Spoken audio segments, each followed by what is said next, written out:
A warm good afternoon to one and all the dignitaries of the dais and on the dais. Today, definitely our discussion is about peace, and we are all assembled here to discuss on how to get peace in our lives and in our society.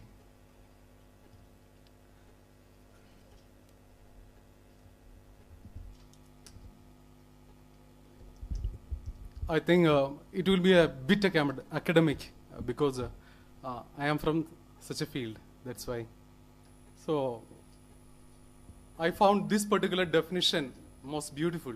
It's a general positive state that includes all the positive qualities cherished and aspired by human beings. I didn't saw any other definition of peace with that much beauty. But I would like to tell about 4 things. The first one is the quote from Gandhi: if we are to teach real peace in the world, we shall have to begin with children. But here, in this discussion, we don't see much children here, because we have to do something. Here, the discussion is done by and for the elders. And we are actually, I feel that we are actually ignoring our children. We have to reach the children and to, give the message of peace in their mind. Otherwise, things won't happen in the right way. So if we need a sustainable future, definitely we have to reach our children. And there is a particular field called peace education, and there was a discussion about that in the nearby room. But many people are not aware of that particular subject itself. It is not there in a syllabus in India, but outside India, there are many discussions about that, and much innovations are happening. But here in India, this peace education is not there in the syllabus, but in this NEP 2020, peace is a very important element in the NEP 2020, but still we don't have any discussions on that regard. So we have to reach the children from the very birth itself. So I would like to tell about 2 aspects, that is the melting pot aspect and the salad bowl. See, in a melting pot, that is I think it is the concept behind this oneness. When there is oneness, the identity will be lost. Everything will be at the extreme, and your identity will be lost, and that leads to identity crisis. So I don't feel that this thing will happen ultimately. But in salad bowl approach, anything can coexist in a beautiful manner, in a tasty manner. So there must be the identity of every person, every culture. So what we have to promote is harmony. So beyond oneness, I think it is better to discuss about harmony. Here we are discussing about the Harmony Week, but we are discussing harmony in a different way. But we can reach harmony, we have to reach harmony inside ourselves, in our family, in our society, in our workplace. No discussion about that. Otherwise there won't be peace. Then to nature and to transpersonal. So there are different dimensions of harmony, but no much discussions are happening here regarding this harmony. What I feel, I will keep it as the last statement. So the total peace, it is conceptualized like this: inner peace, social peace, and peace with the nature. That's a general thing. But what I feel is that this inner peace, see, this is another a famous academic work by Linda Groff. She classified every peace approach that is available in the Western world. So the inner and outer. But what I feel is that our inner peace is affected by many things. And our inner peace affects the outer peace also. So that segregation, water type segregation, is not possible. So we have to discuss about personal peace, systemic peace, and eco peace. That will lead us to total peace. Personal peacefulness, a person's conscious choice of solace that extends beyond inner peace to include various aspects of our outer peace, such as how one perceives, interacts, and builds relations with the external world. So how to build good relations? That's all about harmony. Then systemic peace. See, the experience of peace in the civic society as a result of the harmonization that is taking place in various social systems, political, economical, religious, governmental, and so on. Whatever there is, that is systemic peace and eco-peace, and that is the peace with nature regarding our sustainable goals and all these things comes under that.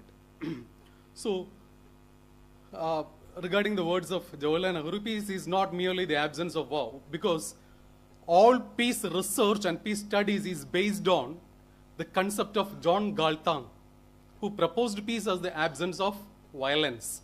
Both positive peace and negative peace is there.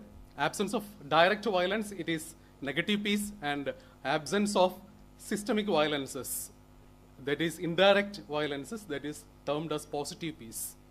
But it is not simply the absence of war or conflict. It is much more. It is also a state of mind. It is a condition of mind brought about by a serenity of the soul. So we have to incorporate that also. Lasting peace can come only to peaceful people. So we have to deal with personal peacefulness. That's why I put that particular word there.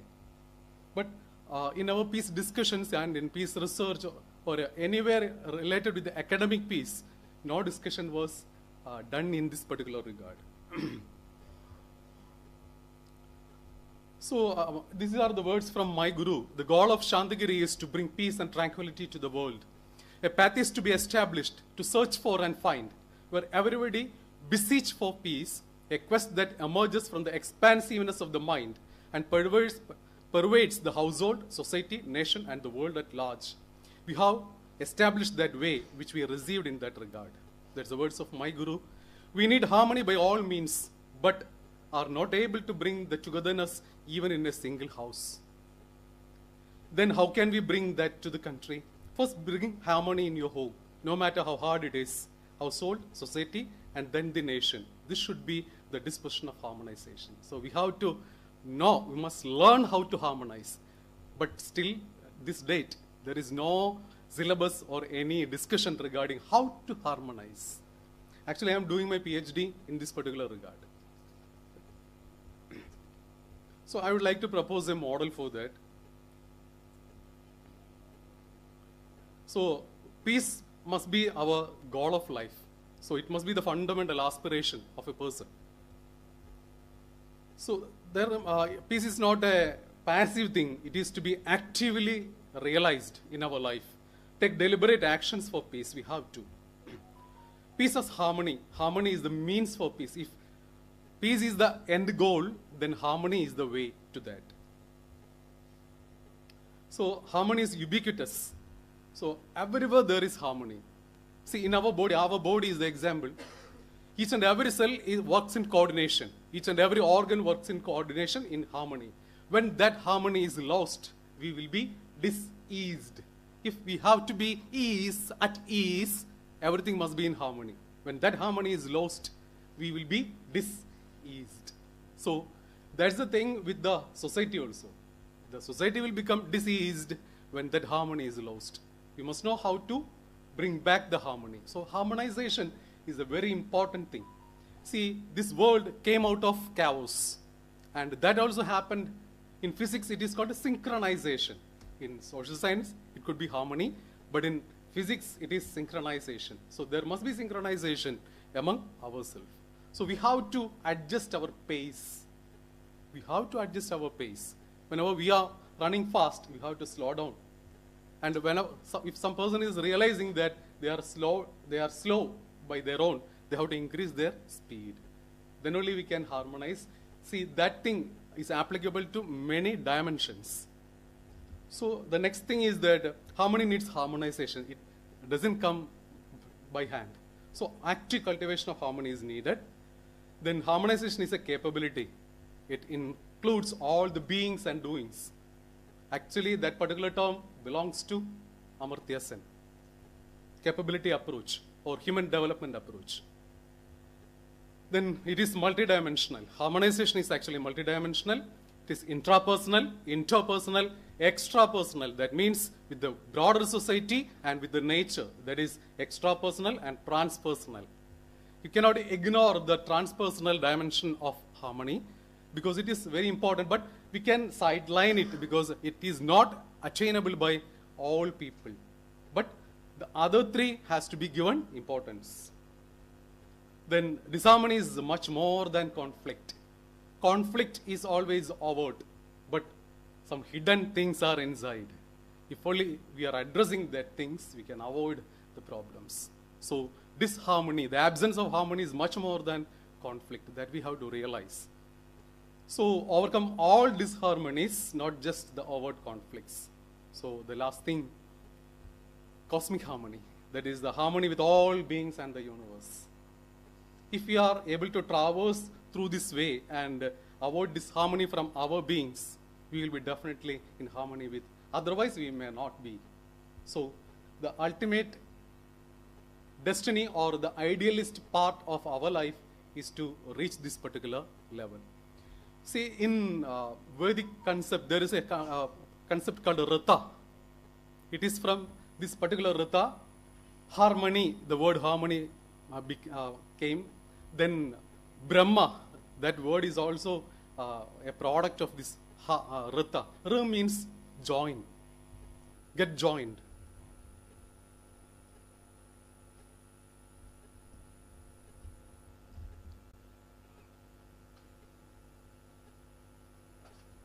Okay, Mani.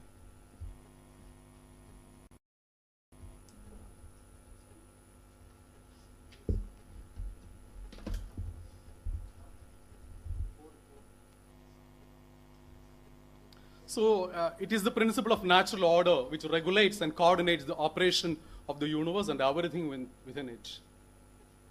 It's an age-old concept.